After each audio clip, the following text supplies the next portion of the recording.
نحمده ونصلي على رسوله الكريم اما بعد فقد قال الله تبارك وتعالى كما ورد في سورة الجاثية اعوذ بالله من الشيطان الرجيم بسم الله الرحمن الرحيم وإنه لعلم للساعة فلا تمترن بها واتبعوني هذا صراط مستقيم صدق الله العظيم رب اشرح لي صدري ويسر لي امري واحلل عقدة من لساني يفقهوا قولي اللهم ربنا الهمنا رشدنا واعذنا من شرور انفسنا اللهم ارنا الحق حقا وارزقنا اتباعه وارنا الباطل باطلا وارزقنا اجتنابه آمین یا رب العالمین۔ قادیانیت سے متعلق ایک بحث کا آغاز ہو گیا تھا، کیونکہ ہمارے علم میں یہ آیا تھا کہ قادیانیوں نے خاص طور پر ماڈل ٹاؤن کو اپنا ایک مرکز اور اپنا اڈا بنانے کا فیصلہ کیا ہے، اور اس کا ہمیں تجربہ بھی حاصل ہو گیا۔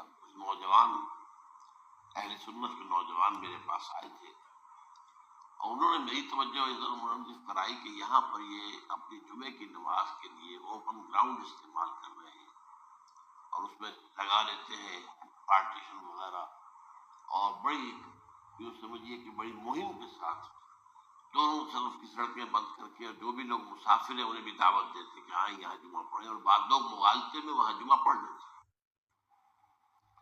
اس کے حوالے سے انہوں نے کوشش کی کہ کچھ نہ کچھ اس سلسلے میں، کیونکہ انہوں نے مجھے لا کر قانون دکھایا۔ پاکستان میں جو قانون نافذ ہے وہ یہ ہے، چاہے یہ کہ وہ نافذ نہیں ہے بالفعل، لیکن ہے قانون کی کتاب میں تو موجود ہے کہ قادیانی اپنے کوئی جو بھی ان کے نزدیک بھی ان کے مذہبی شاعر ہیں ان کو مسلمانوں کی شکل میں برملا علی الاعلان ادا نہیں کر سکتے، کیونکہ وہ تو دھوکہ دھڑی بات ہو گئی کہ لوگ سمجھیں گے یہ مسلمان ہی ہے۔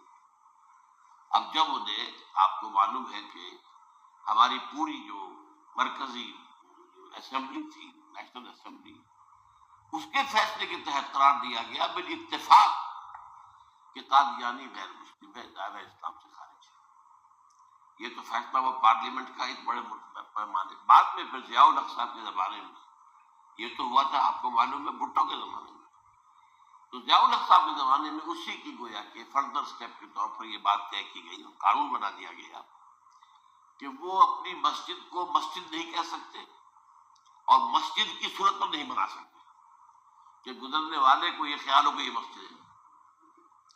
اسی طرح وہ اگر کوئی اسلامی شاعر کا ارتکاب کریں گے علی الاعلان تو بھی یہ قابل تعزیر ہے، جرم ہے۔ وہ اپنے کئی احاطوں کے اندر، اپنے گھروں کے اندر جو چاہے کرے، لیکن کھلے میدان میں آ کر جو شاعر اسلامی بہرحال ان لوگوں نے سب کچھ اڈاپٹ تو کر رکھا ہے۔ سب سے بڑی بات تو وہ ہے کہ انہوں نے ایک جھوٹے نبی کا اقرار کیا ہے کہ وہ نبی ہے، اس نے ہمارے درمیان فصیل کر دی ہے۔ اب جو اس کو مانتے ہیں ان کے نزدیک ہم کافر ہیں۔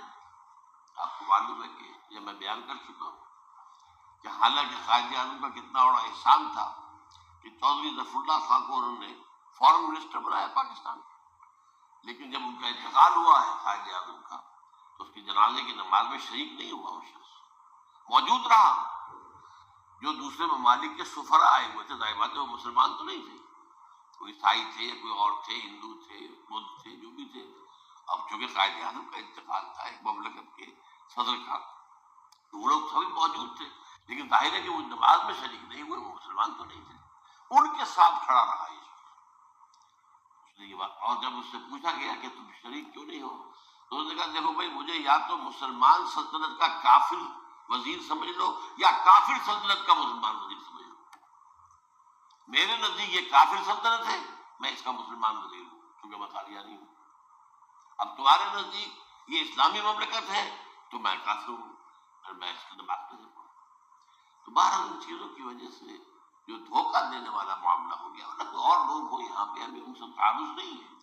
عیسائی بھی ہیں، اپنی تبلیغ کرتے ہیں، کوئی خلاف ان کے رد عمل نہیں ہوتا، الا یہ کہ کہیں یہ واقعہ پیش آ جائے یا کوئی یعنی خام خواہ کو شوشہ کوئی شرارتی لوگ اٹھا دیں کہ انہوں نے قرآن کی یہ جو ہے بے حرمتی کی ہے، تو یہ تو پھر تحقیق سے معلوم ہو سکتا ہے کہ واقعہ کی تھی کہ نہیں کی تھی۔ لیکن ایک وقت میں جو اس پر تو ان کا احتجاج ہوتا ہے، لیکن یہ کہ ان کے جو ہے چرچ ہے ان کی ساری اور تبلیغ ان کی ہو رہی ہے اور بڑھ بھی رہی ہے تعداد ان کی، لیکن اس کے خلاف کوئی رد عمل تو ہمارے یہاں نہیں۔ تو یہ ہے اصل میں وہ بات۔ تو اس پر جو گفتگو شروع ہوئی تھی میں آج اس کی تکمیل کرنے جا رہا ہوں۔ حضرت عیسیٰ علیہ السلام کی دوبارہ آمد کا تعلق ہے، اس کے ضمن میں قرآن مجید میں جو نص قطعی ہے، وہ نص قطعی یہ ہے اِنَّهُ لَعِلْمٌ لِلسَّاعَةِ فَلَا تَمْتَرُنَّ بِهَا۔ حضرت عیسیٰ کا ذکر ہوا ہے سورہ جاسیہ میں، اور وہاں فرمایا گیا ہے کہ یہ عیسیٰ کا دوبارہ آنا قیامت کی علامت ہوگا، یعنی کہ اب قیامت بالکل قریب آ گئی۔ اِنَّهُ لَعِلْمٌ لِلسَّاعَةِ، علم حاصل ہوگا ان کی دوبارہ آمد پر کہ اب قیامت جو ہے وہ سر پر آ گئی ہے۔ اچھا، اس کا ایک اور جو ہے ذرا بالواسطہ دلائل جو قرآن مجید میں آئے ہیں، ایک ان میں سے یہ ہے کہ سورہ آل عمران میں جہاں حضرت مریم کو بشارت دے رہا تھا فرشتہ کہ آپ کے ہاں ایک بیٹا ہوگا، وہ بڑی حیران تھی کہ میرے ہاں کیسے بیٹا ہو جائے گا، ماں کو تو بغیہ، میں تو کوئی بدکار عورت تو نہیں ہوں، نہ میری کوئی شادی ہوئی ہے ابھی۔ تو اس میں جو باتیں بیان کی تھی فرشتے نے، وہ جو بیٹا ہوگا اس کی کیا شان ہوگی، اس میں یہ الفاظ بھی آتے ہیں وَيُكَلِّمُ النَّاسَ فِي الْمَهْدِ وَكَهْلًا،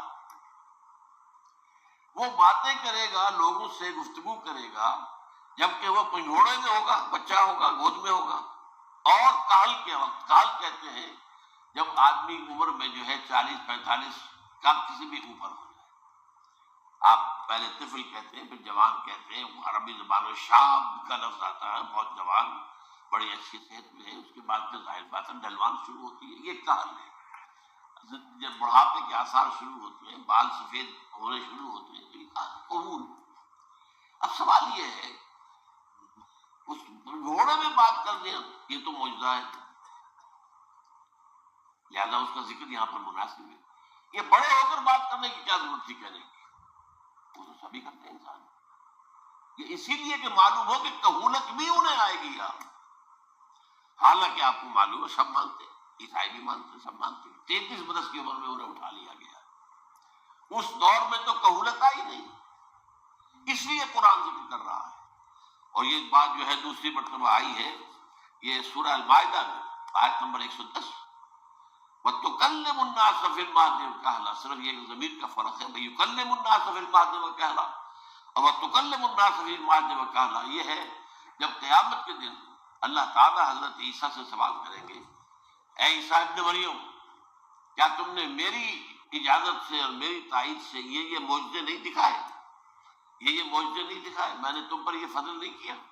اور یہ گویا کہ بالواسطہ عیسیٰ کے ماننے والوں سے خطاب ہے کہ اللہ تعالیٰ کے کتنے بڑے بڑے احسان ہوئے، اور اسی میں تم بات کرتے تھے لوگوں سے پنگھوڑے کے اندر بھی اور کہولت کی عمر میں بھی، تو یہ کہولت کی عمر کب آئی؟ حضرت عیسیٰ علیہ السلام، تو اس کے بغیر تو ممکن ہی نہیں ہے کہ وہ دوبارہ دنیا میں آئے، پھر ان کے اوپر وہ عمر آئے اور اس عمر کے اندر بھی وہ بات کریں گے۔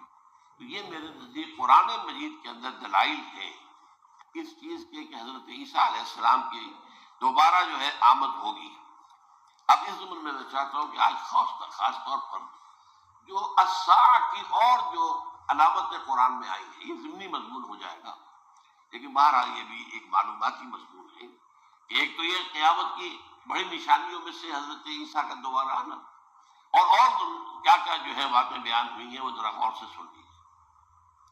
پہلی بات میں نے ہلکا سا حوالہ دیا تھا، ہم تو ایک لفظ قیامت بولتے ہیں، وہ قیامت جو ہے اتنا ہمارے نزدیک جامع لفظ ہے کہ جس میں وہ بھی جو زلزلۃ الساعہ آئے گا وہ بھی ہے، پھر جو نفخ روح نفخ ساق ہوگا وہ بھی ہے، لیکن قرآن مجید سے معلوم ہوتا ہے کہ یہ الساعہ ہے، وہ گھڑی جس دن کے یہاں قیامت برپا ہوگی، زلزلہ آئے گا، شدید ترین حالات آئیں گے، فوری طور پر تمام انسان مر نہیں جائیں گے، جو ہے اس کا نقشہ جو کھینچا گیا ہے یا ایھا الناس اتقوا ربکم ان زلزلۃ الساعۃ شیء عظیم یوم ترونها تذهل كل مرضعة عما ارضعت وتضع كل ذات حمل حملها وترى الناس سکارى وما هم بسکارى ولکن عذاب اللہ شدید، اے لوگوں ڈرو، اللہ کا تقوی اختیار کرو، اس لیے کہ قیامت کا زلزلہ بہت سخت سے ہے، بہت بھاری ہے۔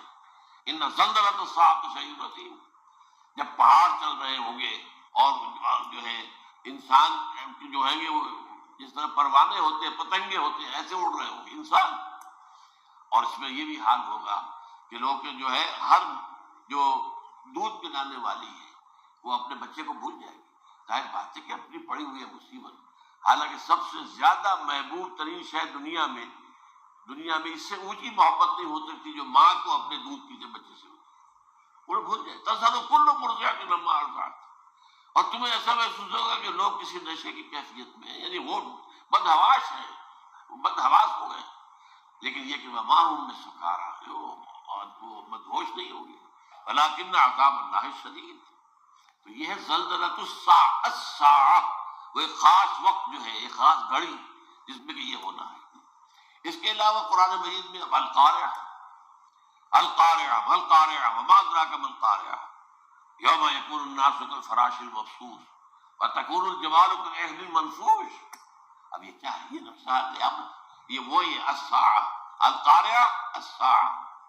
اسی کے ساتھ قرآن میں آتا ہے الواقعہ، اذا وقعت الواقعۃ لیس لوقعتها کاذبہ، تو یہ خافضۃ رافضہ، یہ الفاظ سورہ واقعہ میں ہے۔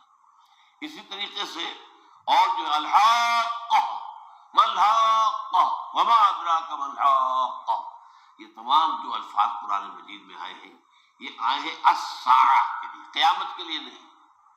قیامت میں بعد میں بتاؤں گا۔ چنانچہ 3 نفخے ہیں جو قرآن سے ثابت، نفخ فی الصور، اور اس نفخ فی الصور کا یہ عالم ہوگا یوم ینفخ فی الصور ففزع من فی السماوات ومن فی الارض الا من شاء اللہ، جس دن پھونکا جائے گا سور میں، اور اس وقت صورتحال یہ ہو جائے گی کہ جو بھی آسمانوں میں زمین میں ہے سخت پریشانی اور سخت پشیمانی اور ایک طرح کے مرعوبیت اور خائف ہو کر رہ جائیں گے، اللہ ان کے کہ جن کو اللہ چاہے، اس کے کوئی ملائکہ مقربین ہو گئے، من فی السماوات ومن فی الارض ہے، اس کے ساتھ ہی یہ کہہ دیا گیا ہے لیکن یہ باقی پورے لوگوں کے اوپر، پوری مخلوقات کے اوپر ایک جو ہے گھبراہٹ کی کیفیت طاری ہو جائے گی۔ تو یہ ہے پہلا فضا۔ دوسرا فضا کیا ہے؟ فضا صاف کہتے ہیں آدمی کا بے ہوش ہو جانا، یہ دوسری مرتبہ جب سور پھونکا جائے گا، وَنُفِخَ فِي الصُّورِ فَصَعِقَ مَن فِي السَّمَاوَاتِ وَمَن فِي الْأَرْضِ إِلَّا مَا شَاءَ اللَّهُ، یہ ہے کہ اس کے بعد وہ سب کے اوپر موت طاری ہو جائے گی۔ یہ دوسرے سور پھونکے جانے کے بعد پھر ثُمَّ نُفِخَ فِيهِ أُخْرَىٰ، پھر ایک مرتبہ اور پھونک ماری جائے گی، یہ تیسرا ہو رہا ہے۔ فَإِذَا هُمْ قِيَامٌ يَنظُرُونَ، تو اچانک سب کے سب کھڑے ہوں گے اللہ کی طرف دیکھتے ہوئے۔ اب یہ جو ہے یہ ہے یوم القیامہ، قام یقوم قیامت، کھڑا ہوگا، کیونکہ اس دن یوم یقوم الناس لرب العالمین، جس دن کے تمام انسان جو ہے کھڑے ہو جائیں گے اپنے رب کے حضور، جس کا نقشہ کھینچا گیا ہے اذا دکت الارض دکا دکا وجاء ربک والملک صفا صفا۔ تو یہ سب کے سب انسان بھی جو ہے موجود ہوں گے، فرشتے صفے باندھے ہوئے ہوں گے، اور اللہ تعالیٰ جو ہے اپنے خاص عرش کے ساتھ یعمل عرشہ ثمانیہ، 8 فرشتے اس عرش کو اٹھائے ہوئے ہوں گے، جبکہ یہ آسمان پھٹے گا اور اس روئے ارضی پر اللہ تعالیٰ کا نزول ہوگا۔ یہ جو ہے ہمارا یوم القیامہ یہاں ہے، یوم القیامہ ہی میں جو فیصلے ہونے یہاں ہونے، قصہ زمین برسر زمین، جو نیکیاں تم نے یہاں کمائی ہے یا جو بدیاں تم نے یہاں جن کا ارتکاب کیا کا فیصلہ یہاں ہو۔ اس کے بعد واللہ عالم کچھ اور بھی چیزیں ہیں، لیکن یہ کہ وہ سب عام طور پر لوگوں کے علم میں نہیں ہے۔ میں نہیں چاہتا کہ خامخواہ کسی نئی بات سے کوئی جو ہے ذہنوں کے اندر کوئی ایک تشکیک پیدا ہو جائے، شبہات پیدا ہو جائے، لیکن یہ چیزیں جو میں نے آپ سے عرض کی یہ از قرآن ثابت ہے۔ اسی زمین پر اترنا ہے، وجاء ربک والملک صفا صفا، یہ سب کے سب آئیں گے، اور ملائکہ، اور اس کے علاوہ جو ہے دوسرے مقامات پر جس کا نقشہ کھینچا گیا ہے سورۃ الحاقہ کے اندر ہے، اللہ کا عرش جو ہے 8 فرشتے اٹھائے ہوئے نیچے اتریں گے۔ تو یہ تمام چیزیں قرآن مجید میں مذکور ہیں، اور یوم القیامہ یہی ہوگا۔ لیکن وہ ہے یوم القیامہ. ہم قیامت کہتے ہیں اس کو جس کو قرآن کہتا ہے الساعہ، الزلزلہ، الحاقہ، القارعہ، الواقعہ. یہ ہے در حقیقت جو پہلا معاملہ ہے کہ اس کے اندر جو ہے فضا ہو جائے. اب دیکھیے جو علامات قیامت احادیث میں آئی ہیں وہ میں آج آپ کو سنا رہا ہوں. ان کو دو حصوں میں تقسیم کیا جاتا ہے: علامات صغریٰ، علامات کبریٰ. چھوٹی نشانیاں جو درجہ بدرجہ درجہ بدرجہ درجہ بدرجہ سامنے آئیں گے. ایک ہے بالکل قیامت سے متصل قبل بڑے جو خرق عادت واقعات ہوں گے وہ آئیں گے. اچھا، پہلی چیز کے سلسلے میں حضرت انس رضی اللہ تعالیٰ عنہ سے یہ مروی ہے اور یہ حدیث متفق علیہ ہے. پہلی علامت حضور نے بیان کی قیامت کی علامات میں سے. اب میں لفظ قیامت اسی معنی میں بول رہا ہوں جس میں کہ ہم عام طور پر بولتے ہیں. آپ نے فرمایا علم اٹھا لیا جائے گا، جہالت کا دورہ. اب یہ کون سا علم اٹھایا جائے گا؟ سائنس کا علم نہیں، دین کا علم. آج تو ساری قدر و قیمت جو ہے جس کے لیے دوڑتے ہیں لوگ، لاکھوں روپے کی فیسیں دے کر ایم بی اے ہو رہے ہیں، یہ جو ہے اکاؤنٹنسی کا پاس کر رہے ہیں، یہ کر لیا ہے، یہ کوئی اور جو ہے فزکس میں کیمسٹری میں اور ڈاکٹریٹ کر لی ہے. ڈاکٹر بن جائے تو کیا ہی کہہ رہے ہیں. اس لیے کہ بڑی چیز جو پاکستان سے ایکسپورٹ ہوتی ہے وہ ڈاکٹر ہیں. اتنے بڑے پیمانے پر جو کالج کھلے ہوئے ہیں، 3 لاکھ روپے ایک سال کی فیس، 5 لاکھ روپے ایک سال کی فیس. یہ کیوں لیتے ہیں اور کیوں لوگ دیتے ہیں؟ کہ موقع مل جاتا ہے ایم بی بی ایس کر کے. امریکہ کے اندر بھی ڈیمانڈ ہے، ان کے ہاں ڈاکٹر جو ہیں جتنے ہونے چاہیے نہیں ہے، لہذا اور بھی بہت سی جگہوں پر ڈیمانڈ ہے. تو جس چیز کی مارکیٹ میں ڈیمانڈ ہے وہ علم ہے. آج علم کمپیوٹر کا علم ہے یہ. حالانکہ ان میں سے کسی کے اوپر لفظ علم کا اطلاق میں نزدیک غلط جہالت. علم وہ ہے جو ذہن کو جلا دے، جو سوچ کو جلا دے، روشنی پیدا کرے، دماغی روشنی، وسعت دے، انسان کے فکر کو وسعت دے، اس کے ذہنی جو ہے جو افق ہے اس کو وسیع کرے. علم تو وہ ہے جو حقیقت کے کیا علم بھی اس سے عطا فرمائے. قرآن ہے، حدیث ہے، باقی اور چیزیں جو اس سلسلے میں آ سکتی ہیں وہ ہے کہ جو قرآن اور حدیث کی سمجھنے میں مومن ہو اور زیادہ جو ہے اس کے فہم کو آسان کرے. لیکن یہ کہ فرمایا علم اٹھا لیا جائے گا، جہالت کو فروغ ہوگا. ظاہر بات ہے ایک ہی بات ہوئی ہے. دوسرے نمبر پہ یہ کہ جہالت کو فروغ ہوگا. نمبر 3 زنا کثرت سے ہوگا. نمبر 4 شراب نوشی عام ہو جائے گی. نمبر 5 عورتوں کی تعداد بہت زیادہ ہو جائے گی، مردوں کی تعداد کم ہو جائے گی. یہاں تک کہ 50 عورتوں کا خیر خبر کرنے والا، کوئی نگرانی کرنے والا، وہ ایک مرد. اچھا، یہ تو ہے ایک حدیث جو میں نے آپ بیان کر دی متفق علیہ. یہ بخاری اور مسلم دونوں میں ہے. دوسری حدیث بخاری کی ہے. اس کو حضرت ابو ہریرہ رضی اللہ تعالیٰ عنہ نے روایت فرمایا ہے. قیامت آئے گی جب امانت ضائع ہو جائے گی. آج ہمارے ہاں امانت کے ضائع ہونے کا جو نقشہ ہے شاید پوری دنیا میں کہیں اور نہیں. جس طرح کے غبن یہاں ہوتے ہیں، جس طرح کک بیکس جو ہے وہ لیے جاتے ہیں. اس غریب یعنی قوم غریب ہے لیکن یہاں وہ امیر بہت بڑے بڑے لوگ ہیں. وہ تو دنیا بھر کے ٹاپ کے امیروں کے اندر ان کا شمار ہو جائے گا. لیکن یہ سب امیر کیسے بنے؟ غبن بلین $100 کا. اب تو اس سے کم کی تو بات ہی نہیں ہوتی. فلاں نے اتنے بلین جو ہے پیسے اپنا جو ہے قرضہ معاف کرا لیا. بھائی کس سے کون کرتا ہے معاف؟ یہ کسی کے باپ کی جاگیر ہے. یہ پیسہ بینک کے اندر حکومت کا ہے کہ حکومت کو اختیار ہو کے وہ رائٹ آف کر دے ان کے جو ہے ان کی جائیدادیں کرو ضبط. لیکن ہوتا کیا ہے؟ بینک آفیسر بے ایمان ہے. وہ کہتا تھا 1 کروڑ کا قرضہ لے جاؤ، 10 لاکھ مجھے دے جاؤ، چاہے تم میرے پاس کوئی ڈاکومنٹ جو ہے ایسے نہیں دے سکتے. حالانکہ ہونا چاہیے. اتنا بڑا قرضہ لے رہے ہو تو ڈاکومنٹس یہاں پر ہمارے سامنے لاؤ کہ اگر تم نہ دے سکو تو ہم ان ڈاکومنٹس کے ذریعے سے تمہاری جائیداد، تمہاری کوئی جاگیر، تمہاری کوئی اور چیز اس کو قبضہ کریں. جب وہ وقت آتا دیکھتے تو یہ ڈاکومنٹس ہی پھینک گئے. اللہ نہ کرے کیا کرے گا کوئی؟ بینک کا باپ بھی واپس نہیں لے سکتا. اور یہ سب کس کی بے ایمانی ہے؟ وہ جو بیٹھا ہوا بینک مینیجر، سارا سودا اس کے ماں باپ کا، 1 کروڑ ہے نا، 10 لاکھ مجھے جو 90 تم لے جاؤ.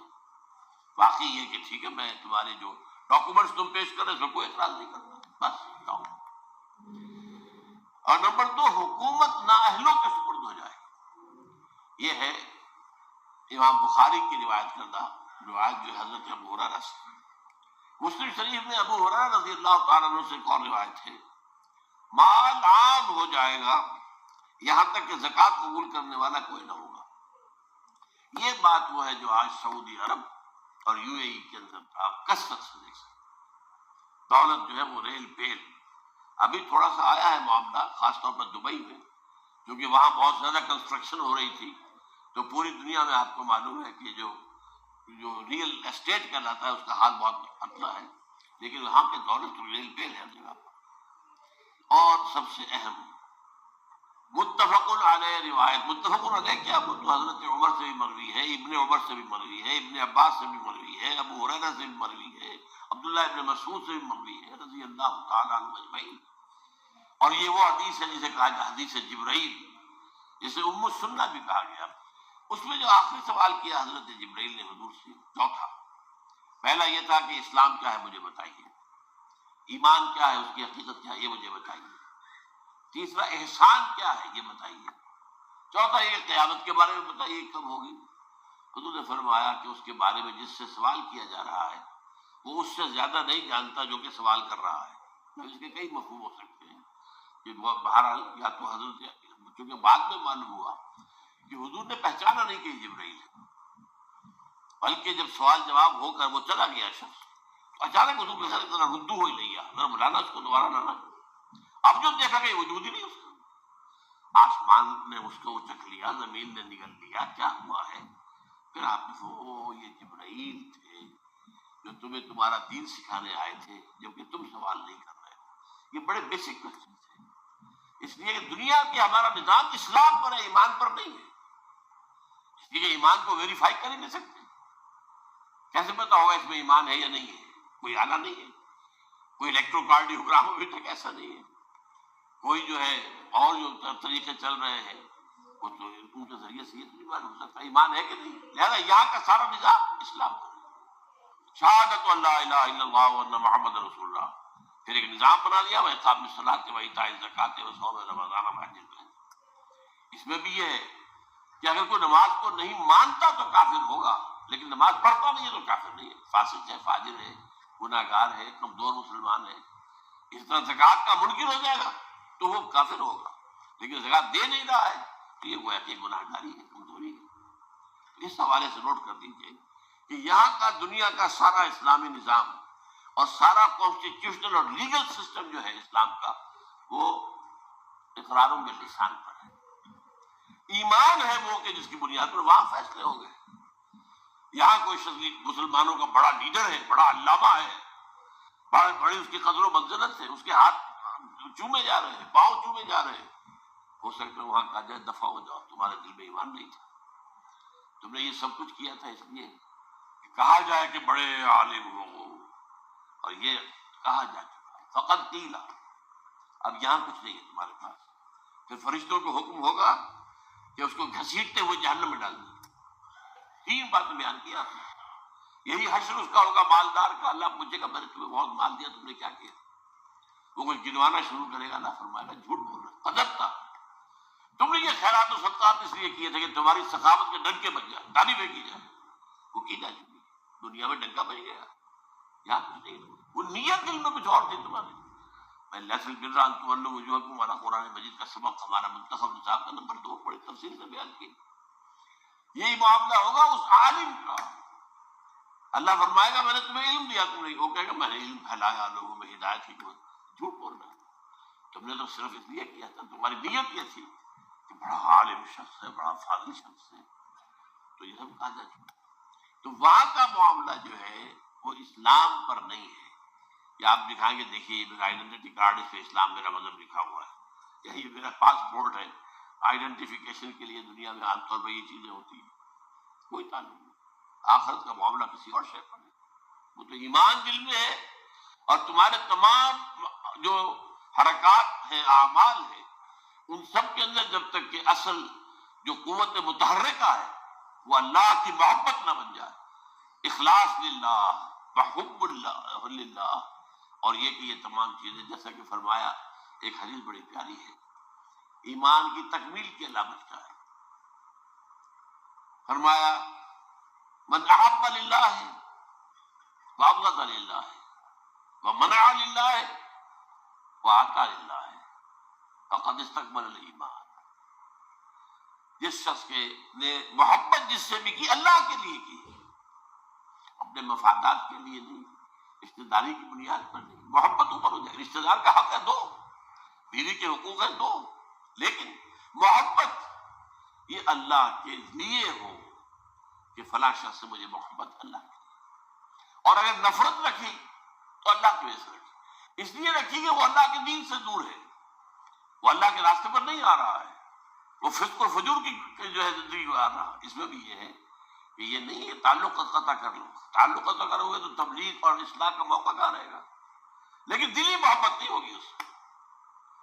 تو اگر محبت ہے تو اللہ کے لیے، اور نفرت ہے تو اللہ کے لیے، اور کسی کو کچھ دیا ہے تو اس لیے کہ اللہ کا حکم ہے کہ دوں، اور کسی سے کچھ روکا ہے تو اس لیے کہ اللہ کا حکم ہے کہ روکو، اس کو نہیں دینا.